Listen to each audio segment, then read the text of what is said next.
figured I'd make a video. I'm making videos for everybody else, so let's go ahead and make a video for you guys talking about related rates. We just got through implicit differentiation, which is this guy right here.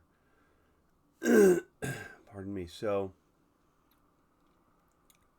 why do we use it? Why is it there? When we differentiate, it was so easy when we only had the one variable, and now we have to differentiate in terms of something else, right? Well, related rates are rates. It's usually some sort of change over time. Is the volume changing over time? Is one side getting longer over time? Is the radius getting bigger over time? So we use d dt, that idea of let's find the derivative in terms of time. That's what that says. In English it says, let's see if I can write this. Take the derivative, and I'm just gonna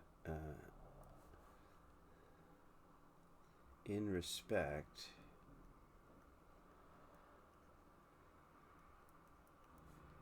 to time, and I hope you guys understand that idea. It's like we're looking at different rates. Other things are changing too now, so we're taking formulas that we've been given, and we have to find out that there are certain things that change and there are certain things that might not change. In those triangle problems, there was one side that wasn't changing over time, but there were two sides that were changing over time. There was one fixed side and two moving sides. Sometimes everything will be moving, but if we're not given values for everything, then it'll be very difficult to solve those problems. So for us in this class, we're going to use some easy problems. So related rates are using implicit differentiation to find the rate of change, and it's usually in respect to time. The first thing you need to do, read the problem. Read the whole problem, because within that problem, you're going to be given a whole bunch of information. So we need all that information. What do you do next? Well, hey man, why don't I just leave that up there and we'll do it again. List those given values. Those given values could be side lengths, radii. It's all that stuff. And they're also going to give you some sort of rate. They're going to give you some rates. It's there. The volume is changing at 3 cubic centimeters a second. Okay, well, that's volume right there. And we know that because it's in cubic units, okay? So that's a rate. That's a dV dt. We know because we saw cubic units changing over time. It's a real simple idea, and this is really the reason I'm bothering you to write a little bit about what calculus is and why we use it. We're looking at physics problems. These are all physics problems. Yeah, they're simple physics problems. What is the rate of change of the area of the pool of water as water drips out of a cone? Okay, well, we can find the area and how big it's growing in terms of volume, or water dripping into the cone. Pardon me. Oh, there it is. Water dripping into the cone, and how much volume is there as water drips into the cone. Good? Okay. You're going to use implicit differentiation to derive a usable formula. You're going to take a known formula like Pythagoras, a squared plus b squared equals c squared, and you're going to go ahead and derive it, dt of this formula here is everything gets derived in terms of time. So it would be 2a dA dt, etc., etc., and we'll go through it, right? And then substitute all those given values that you found before. So those lengths of the sides, the radii, whatever it is, the rates that you've been given, input them into that derived formula, and then solve. Solve for what you're looking for. Okay. That was a long bit of talking. Hopefully you're getting that. Oh, by the way, go back, pause the video, whatever it is, write this down. I'm going to check your notes. I just need to see it. I'm tired of going through this every day. No one writes it down. No one remembers. Write it down. Thank you. Now I'll move on. Here's that first problem that we did, right? 10-foot ladder leans against the wall. The bottom of the ladder is 6 feet away from the wall. If the top of the ladder is sliding down at a rate of 2 feet per second, at what rate is the bottom sliding away from the wall? So we've been given a dy dt, right? It's going down the wall, and we can give it a value. Wow, that's in my way, isn't it? Oh well. Dy dt, we'll put it in orange. Right? Dy dt is, we'll call it down negative just for fun. Negative 2 feet per second. Okay? And what are we looking for? We're looking for dx dt. We're looking for what is the rate of change as this ladder, the bottom of the ladder, slides away from the wall. Is there a dz dt? And what that means is, does the length of the ladder change as the top slides down and the bottom slides over? No. So we'd say that that's 0 feet per second. All right, so now we have a lot of information. We don't know this third side length, and if we use the Pythagorean theorem, 100 minus 36, right? A squared plus b squared equals c squared, or a squared equals c squared minus b squared, right? So 100, that's 10 squared, minus 36 is 64. We take the square root, and then that means that this value is 8 feet. It's that 3, 4, 5 right triangle. So our next step, what was our next step, right? Let me take care of this. Let's see it. Read the problem, list the values. We just listed the values, and now we're going to use implicit differentiation to derive a usable formula. And we're going to use the Pythagorean theorem. So let's go back. Whoops, there it is. Let me get rid of that. Here we go. So we're going to say x squared plus y squared equals z squared, right? And then we're going to take the derivative in respect to time, because this stuff is moving over time. That's what this rate is. How much it's moving over the amount of time. Great. Okay, let's use a different color. We're going to derive x squared in terms of time. So it's 2 times x. Because we're deriving x with respect to time, we put our dx dt there. We're going to do the same thing with y. 2y, and we're deriving y with respect to time.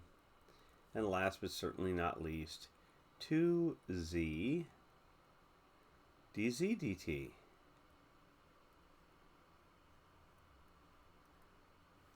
Great. Now, because we're smart, we know we can cancel. I'm going to go ahead and take the white and cancel all of my 2's. Right, so now we have a workable formula with all of this information that I can input. So I'm going to say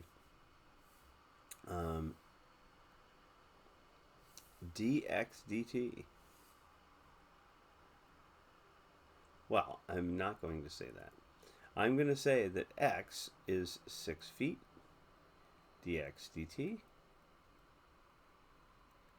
That's the only unknown that we have. Then we're going to say plus. What's y? Y is 8. And the rate of change in the y direction is down 2, or negative 2 feet a second. And that's going to be equal to, we had 10 feet, 10 feet,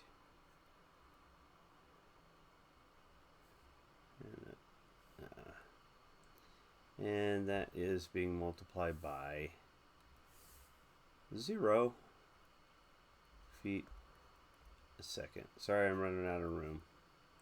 But this is going to go away. This is going to give us a big fat 0 on this side. All right. Sound good? Now we're going to do some math over here. We're going to multiply 8 times negative 2, and we're going to get negative 16 feet squared. I missed putting a foot in there. Units. I yelled at you about units and I didn't do it. Feet squared per second. Now, when we get over here, I'm going to show you how this works out, but this is 6 feet dx dt. I'm going to sort of slide it over and start doing some work. We have to add 16 feet squared per second over to the right. Right, plus 16 blah blah blah blah blah feet squared per second plus 16 feet squared per second. That goes away. I'm going to say that it's 6 feet dx dt equals 16 feet squared a second. Now we're going to have to do one last little bit of work. We're going to divide by 6 feet. This is why units are important. 6 feet. Right? 6 feet cancels out with 6 feet. So we have dx over dt. And that's equal to, this foot cancels out with one of these, so I'm left over with a foot per second. And 16 divided by 6 is 8 over 3. 8 thirds feet per second. And that's our rate. Cool, right? Okay, so that's our endless problem that we've done. And it's a positive value. You know, it's not sliding back toward the wall or anything. What is that? 2 2/3? Great. Let's move on. Now let's talk about circles. I'm not going to spend a million years talking about this. I'm going to say water is leaking and forming a circular pool. The radius of the pool increases at a rate of 4 centimeters a minute. How fast is the area increasing when the radius is 5 centimeters? So we're given a radius of 5 centimeters. And we're given the radius increase, the dr over dt. and that is 4 centimeters per minute. Not that much, right? Not a big water leak, but it's still a water leak. And what are we looking for? We're looking for the increase in area, or the change in area with respect to time. It's our unknown. Okay, what are we looking at? How do we find the area of a circle?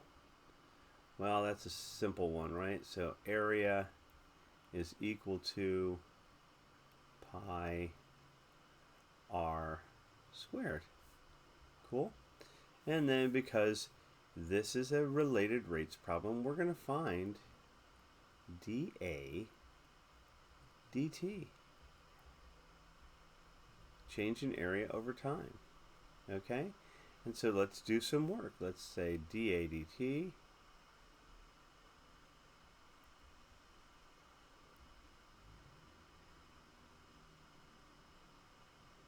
because that's our derivative of a, and that's equal to, we'll leave pi out there, but I'm going to put pi in just a little bit different place because I want to put my 2 in front of it.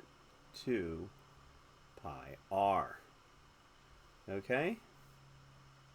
Look at that. Looks like circumference. Huh. Anyway, haha. Here's the big idea. I have all of this information. I can plug it in, right? So, dA dt is equal to 2. Oops, what did Sokol forget? You didn't tell him. You didn't tell me. I was deriving r with respect to time. Look at that. Got ahead of myself. I got all excited. I thought I was done. Okay. What's the radius? The radius is 5 centimeters. And believe me, the units are important here. 5 centimeters.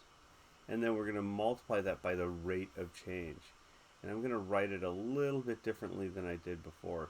4 centimeters over minutes. I'm going to write it like a fraction. You know, all this stuff here is in my numerator, and just minutes is in my denominator, ish. Let's just start doing some multiplication. 5 centimeters times 4 centimeters is 20 centimeters. Oops, gotta get rid of that.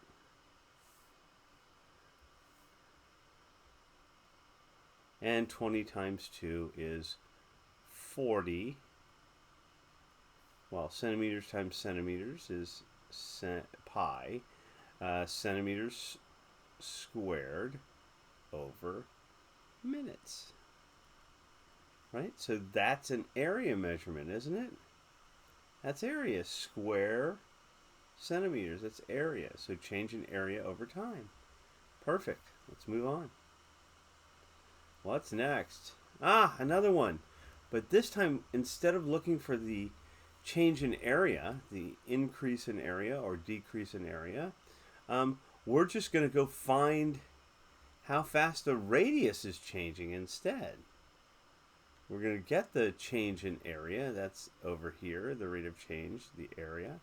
Okay, we're going to talk about an oil spill. Oil spilling from a ruptured tanker spreads in a circle on the surface of the ocean. The area of the spill increases at a rate. The area of the spill, dA dt, increases at a rate. As soon as they say rate, that's something over time, right? So the area is 9 pi square meters a minute. All right, and then how fast is the spill increasing when the radius is 10 meters? And we're looking for dr dt. Okay, I implore you, write all this down. Write it all down. Because we're going to take d dt one more time. of the area formula, which is pi r squared with respect to time. So let's rewrite it. I'll write it in a different color just because. So the derivative of a with respect to time is dA dt. I'll put my pi here, my 2 here, and my r there, dr dt.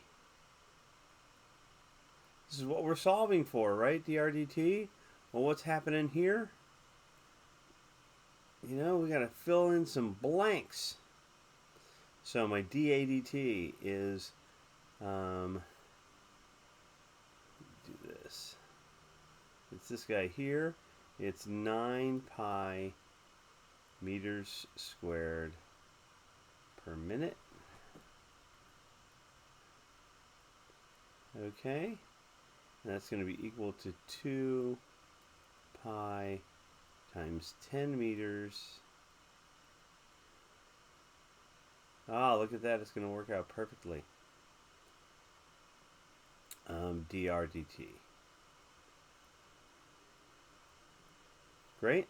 All right, we're going to do some math. This is just 20 pi. I'll just get rid of that. And we'll say 20 pi meters. And now that I've simplified that, all I have to do is divide by 20 pi meters. Divide by 20 pi meters. All right, so let's start canceling some stuff out because we can cancel out this meters with that square. Now we have meters a minute, which is a radial rate. It's a linear rate, right? It's the rate at which the radius is changing. We're doing great. Pi is going to cancel with pi, and 9 and 20, nothing in common, so we're going to leave it. So it's 9/20 meters a minute. Cool. And this is the cone problem that we did in class, but I'm going to do it again. Conical paper cup is 10 centimeters tall, so that's a height measurement. The height is 10 centimeters. We need to know this, and the radius too is 10 centimeters. So that means that h, the value of h, is equal to the value of r. Okay, cup is being filled with water, so that the water level rises at 2 centimeters a second. All right, so that's the height is changing. The change in height with respect to time is 2 centimeters per second. Cool? That's really all I've been given, except what happens when the water level is at a height. It says what is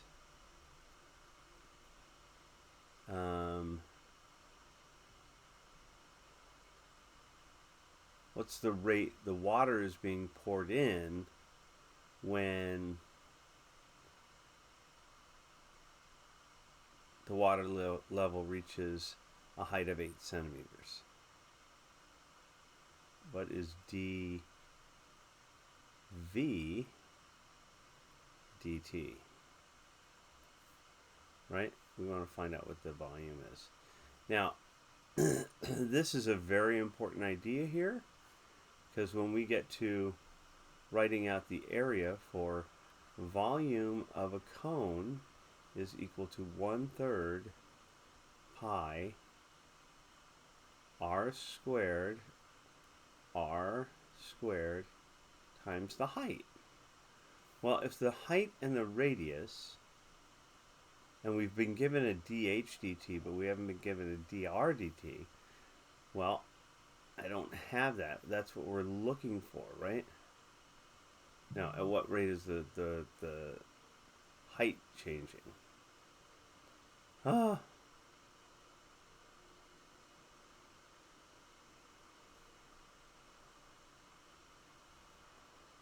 We have everything we need. Here we go. We're going to change this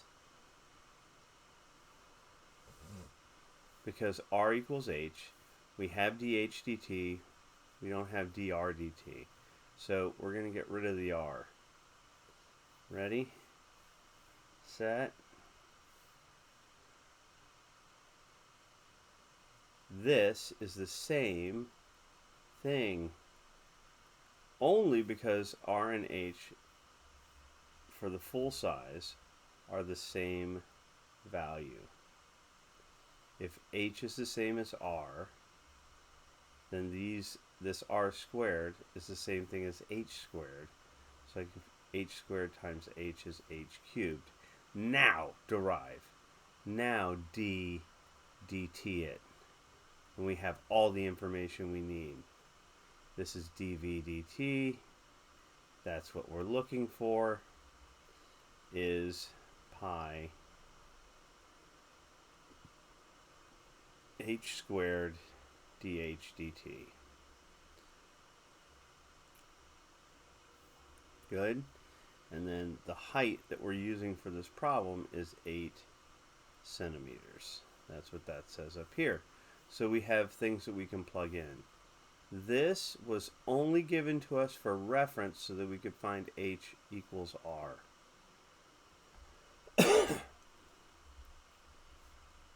Looking for dv dt. Input. What is my height? 8 centimeters. So pi times 8 centimeters squared. And then what is dH dt? It's 2 times 2 centimeters per second. And the units are going to work out, right? So we'll take our 8, we'll square it. That's 64, right? Times 2 is 128 pi centimeters squared, because we squared this value, right? Times another centimeter is centimeters cubed per second.